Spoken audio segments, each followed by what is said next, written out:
You're watching WHPR TV. Detroit Live.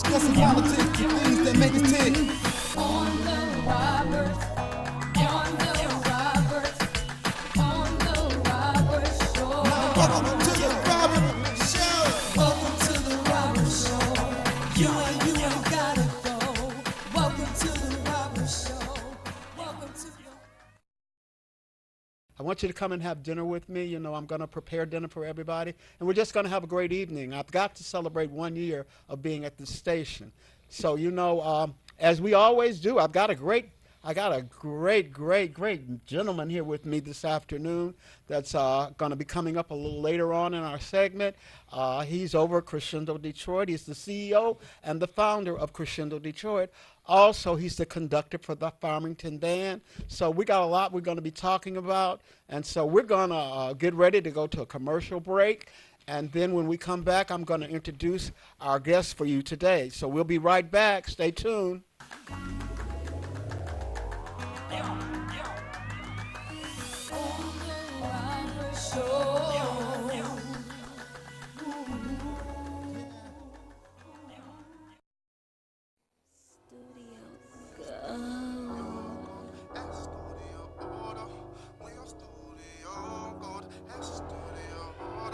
Dainty Love, one of the flyest boutiques out here. Sexy señorita, salsa, damn, salsa, salsa, salsa, damn, salsa, salsa, damn, salsa. It's all about love. Sexy señorita, salsa, damn, salsa, salsa, salsa, damn, salsa, salsa, damn, salsa. Sexy señorita, salsa, damn, salsa, salsa, salsa, damn, salsa, salsa, damn, salsa. Sexy señorita, salsa, damn, salsa, salsa, salsa, damn, salsa, salsa, damn, salsa. One of the flyest boutiques out Sexy here. señorita, up my chips and cheese, me gusta. Beat 'em up, man.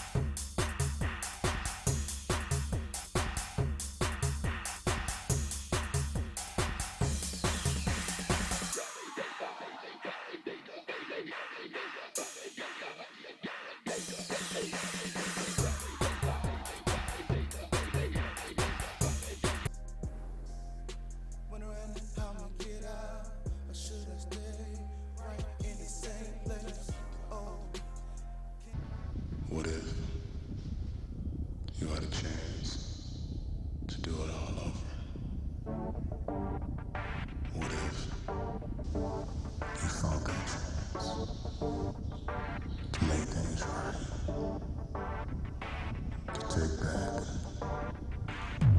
from what the enemy has stole from you. It's time to wake up. It's time to wake up and fight. For the battle of righteousness is yours. And we take it by force.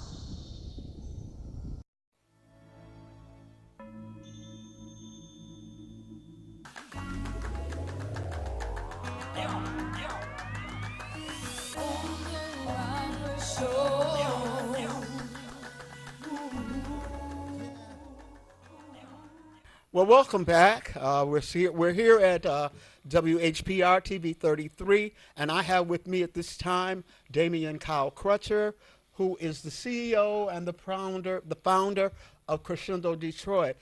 Thank you for coming today. Well, thank you for having me. It's good to be here. Yeah, it's my pleasure too. Let me say this to the listening audience so they'll know. This is my boss, everybody. This is the gentleman that I work for Crescendo Detroit. I cook. I do the cooking for the young people. And so today he has to listen to me and do as I say, and I don't have to worry about listening to him. Yes, Just sir. throw in some humor there. Yeah. So Damian Kyle Crutcher, tell us, how did you come about establishing Crescendo Detroit? Well, some time ago, when I was teaching public school in Southfield, I felt like I wanted to do something for the kids in the city where I went to school, in the neighborhoods where I grew up. So me and my brother Fred Crutcher and a friend of mine, Richard Mukamal, we decided to start a community-based arts program. Okay. And that's how Crescendo started. It really started 4 summers ago. And we wanted the kids to have access to the arts and to literacy, to food, and to all those wonderful things. Oh, okay. So, and the ages of the children? 5 all the way to college. So we want to start these kids at 5 years old on their instruments and dancing and singing and march them all the way through to college. That's wonderful. But the program itself is really a rigid program, isn't it, for the children? Very much so. It is very rigid.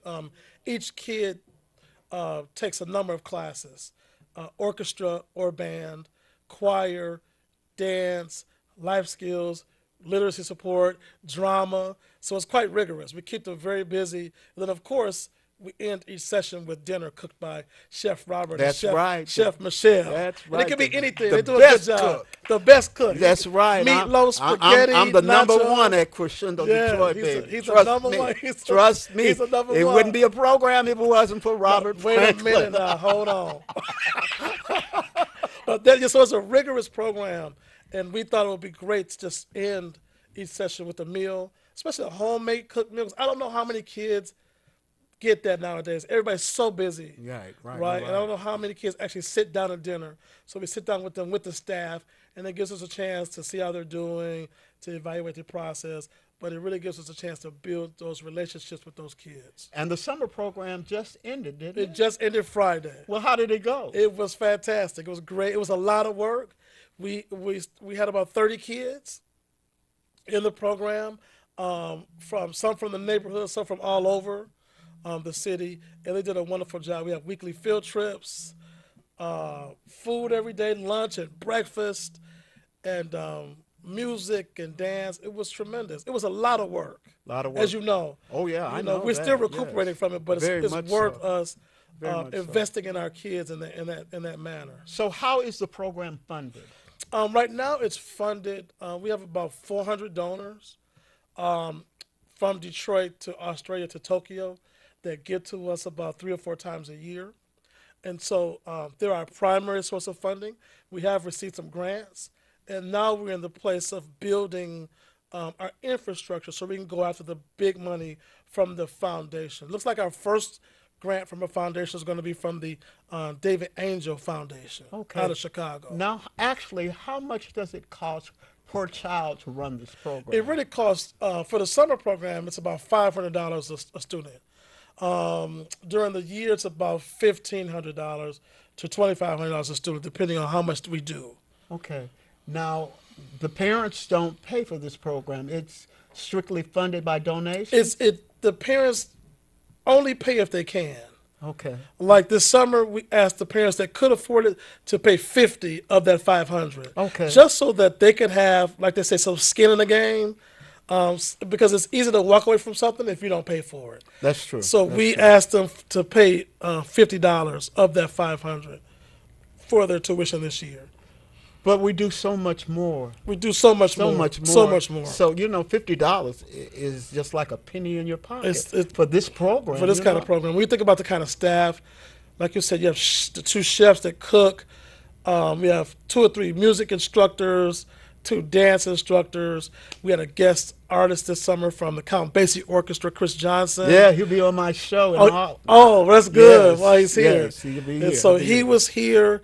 And so to have that kind of staff takes some funding to do. But you really want the kids to be exposed to the very best artists, the very best teachers, who not only understand the kids, understand where they're coming from, Mm-hmm. but who are very good at what they do. Okay. Now the children, they come from all over the city of Detroit, or is it a particular area that you try to pursue all your children from?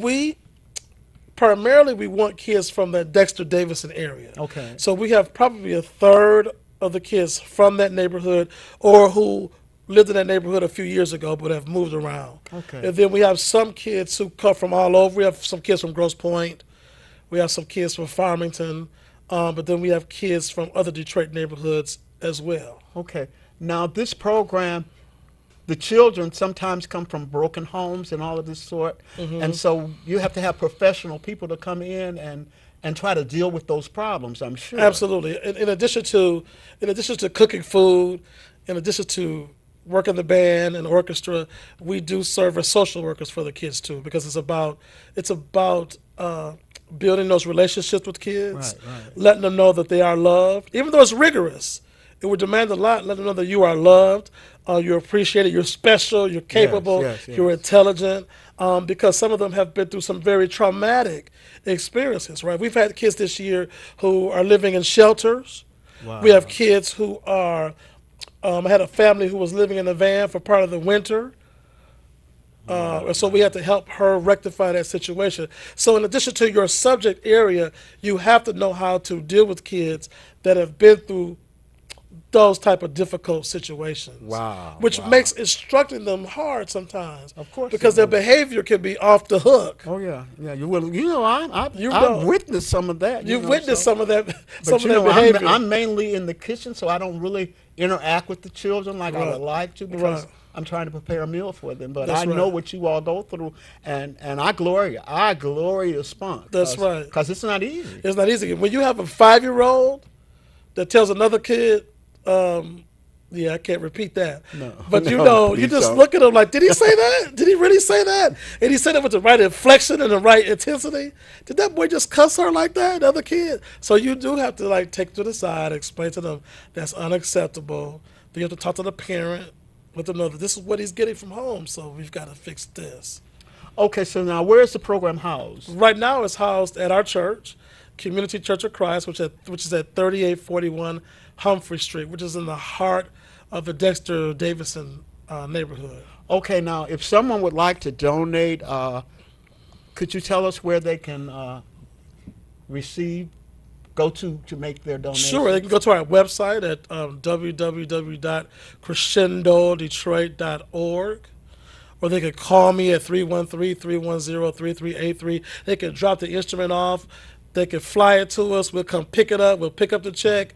We'll walk to them, run, whatever. We'll do whatever it takes. to get that donation. Right. Okay, now I want to get off crescendo for a little while, Mm-hmm. because we have not touched your being conductor Okay. for the Farmington Community Band. Yes, sir. So how did that come about? Well, it's interesting. I taught high school for some years, and I did, in addition to my degree in music education, I have a master's in conducting from the University of Michigan. Okay. And so the Farmington Community Band was looking for a conductor. And so someone told me they're looking for a conductor. So I said, well, sure, let me go and try out for it. There were 12 candidates 12 candidates interviewed for the job. There were 3 of us who were the finalists, so each one of us did a concert. And they studied us for a year, and they chose me to be the regular conductor. So I've been doing that now. I'm in my 15th season. Right, because you all just did a concert, I believe, at Orchestra Hall. Yes, last year the band celebrated its 50th anniversary. Wow, what a blessing. Last year at Orchestra Hall. What a blessing. And then both of my conducting teachers came and guest conducted on that Oh, concert. wow, what a thrill that should have been. Yeah, it was nerve-wracking too. Well, we're going to go to a commercial break. I thank Damian Kyle Crutcher for being with us on today in this segment. Mm-hmm. We have so much that we got to open up and let the people know. But we're going to have you back to do that. For sure, whatever. But we got some other things that are coming up, and at this time, we're going to go to a commercial break.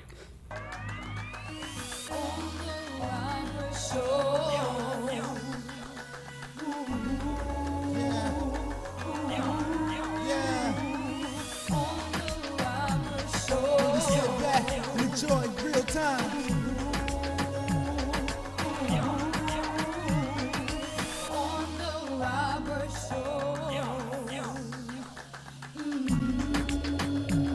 Discussing politics, the things that make us tick.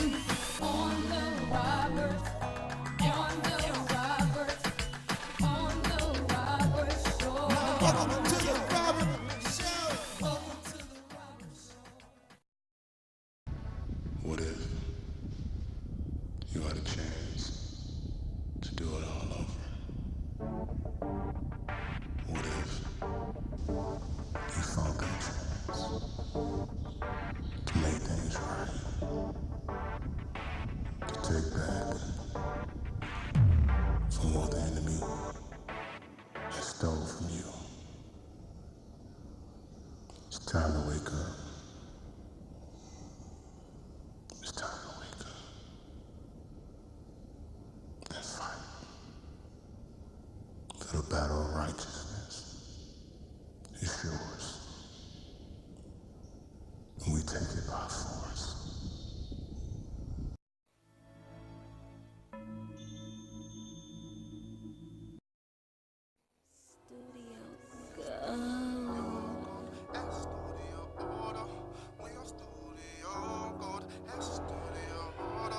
Dainty Love, one of the flyest boutiques out here.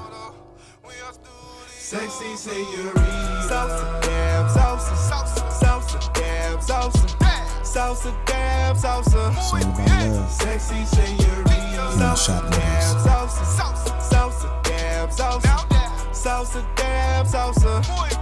Sexy señorita. Salsa, damn, salsa, salsa, salsa, damn, salsa, salsa, damn, salsa. Sexy señorita. Salsa, damn, salsa, salsa, salsa, damn, salsa, Dainty salsa, Love, damn, salsa. one of the flyest boutiques out Sexy here. señorita. Up my chips and cheese me gusta. Beat 'em up, man.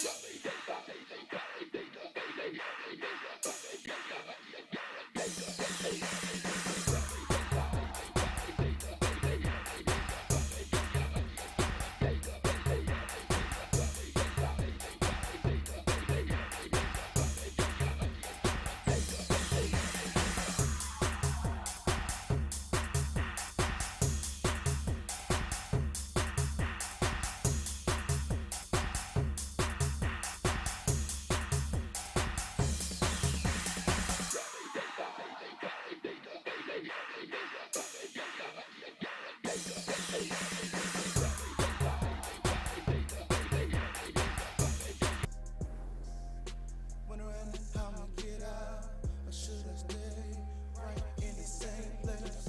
Oh.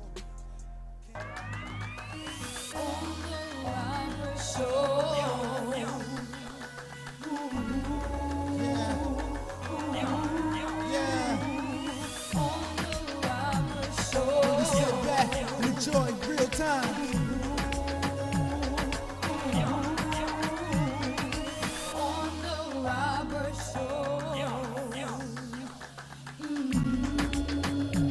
Discussing politics, the things that make us tick.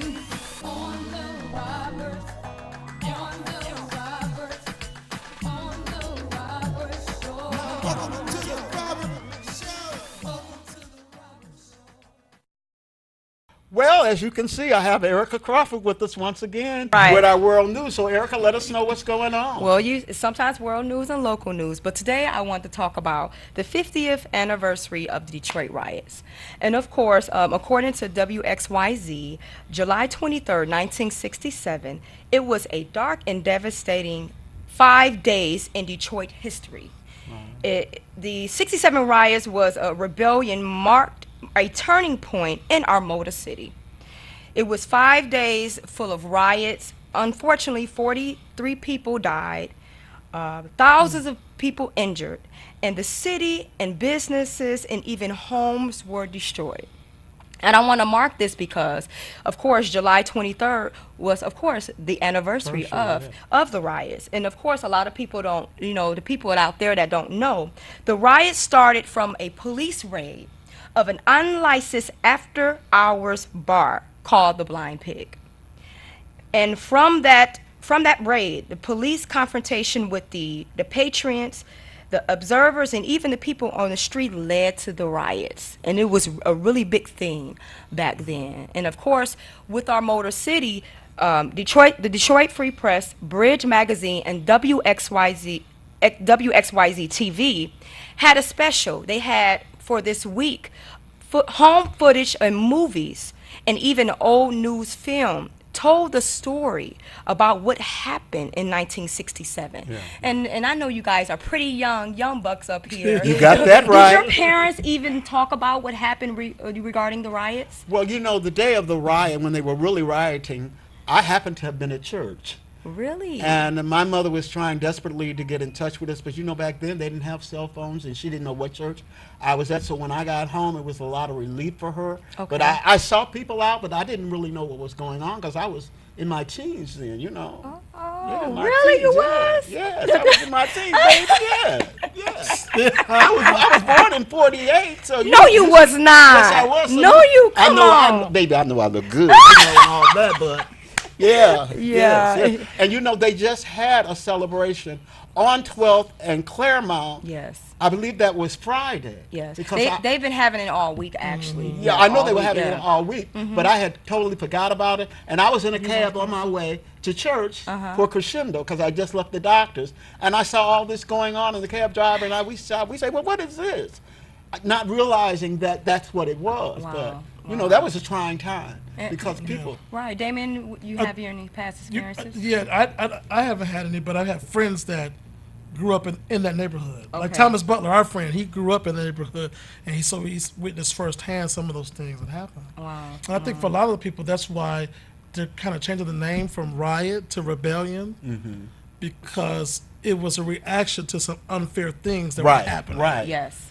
Right, Yes. the people were just looting to be looting and destroying property, but there was some tension that builds up. And whenever you have unemployment, you have unfair treatment by police officers, Yes. you feel like you're not getting your fair share of things, then that tension builds up, and it has to show itself some kind of way. Yeah. Yeah. And so the blind pig thing was that just was the spark that Yeah, lit from what was, all the tension that from you all know, this that was yeah.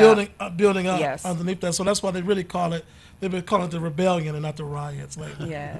But that's what the people did. They went out and rioted. They looted and broke into stores crazy. and And- destroyed homes and all that And- kind of and stuff. even unfortunately, when you're riding through Detroit now, you still see the aftermath. Most definitely. Most From definitely. what happened. Older people always tell me, oh, that has been closed since 1960. I'm like, really? Because so many things were destroyed, businesses, people's lives were changed Very much from so. this big thing that happened in, So in you our trying city. to tell me you weren't around then, huh? No, I was not. Oh, I'm you a sorry. young I'm so little sorry. thing then, I'm huh? a young buck. Oh, okay. I'm 38, but I wasn't born in 67. Okay. So, okay. but, So all of but I this really hear- came as a surprise to you. Then. Well, I kind of knew a little bit about the riots from watching TV growing up and some of the things they exposed. But other than that, researching and finding out what really happened. I even talked to, our friend, Richard Ross. He was telling me about it because he loved history. Oh, yeah, he very really, much really so. loved it. Very So he much was so. like, "Oh, let me tell you what happened. It happened at the Blind Pig," and he was telling me, I kind of love history, so this is really good. And it was informative information that I needed. Yeah, because I was speaking with him on yesterday, and he told me that that's where his mother stayed and that's where he grew up at. Yes. And he was telling me that the riot actually started because in this Blind Pig because there were some white gentlemen, Caucasian gentlemen in the place, and they didn't like what was going on, so they went and reported to the police. And this is what he was saying how it all got started. And that is so unfortunate because from my understanding, the place where it was black people and white people Right, in this right. place having a good time, at the bar. So I really hate that our city had to, they had to encounter that and what we had to go through as far as the riots, Almost definitely. That's right. And it's important to study that it be studied. Yes. that it be studied so that we don't repeat that That's same right. pattern. That's And right. if we're not Yes. careful, we'll start repeating that same pattern with gentrification happening now, Yes. and Detroit is feeling not a part of the development that's going on. Yes. They're feeling locked Yes. out, not being able to get the very good jobs that come. You have to Yes. study that stuff because it'll happen all over again. And it's very good Yes. for our young people to know this history Yes. so Yes. that they won't get in this cycle, Yes. because cycles have a way of repeating themselves. It does. It does. From everything We- from we don't want that fashion, to happen. news, everything have a way of repeating itself. So he definitely brought out a good point, and we definitely have to be aware of what's going on, and we have to pray that it doesn't happen again. That's right. You know, That's right. Very much so. But that is, my world local news segment. Now it's time for a question of the, The day. day. Yeah, the question of the day. Question of the day. Ain't no music for that? What? Yeah, it is. Oh, Oh, okay, okay. Question of the day. Question of the day. Question of the day. Let's talk about love, politics, dreams, and things. Family, entrepreneurs, and everything.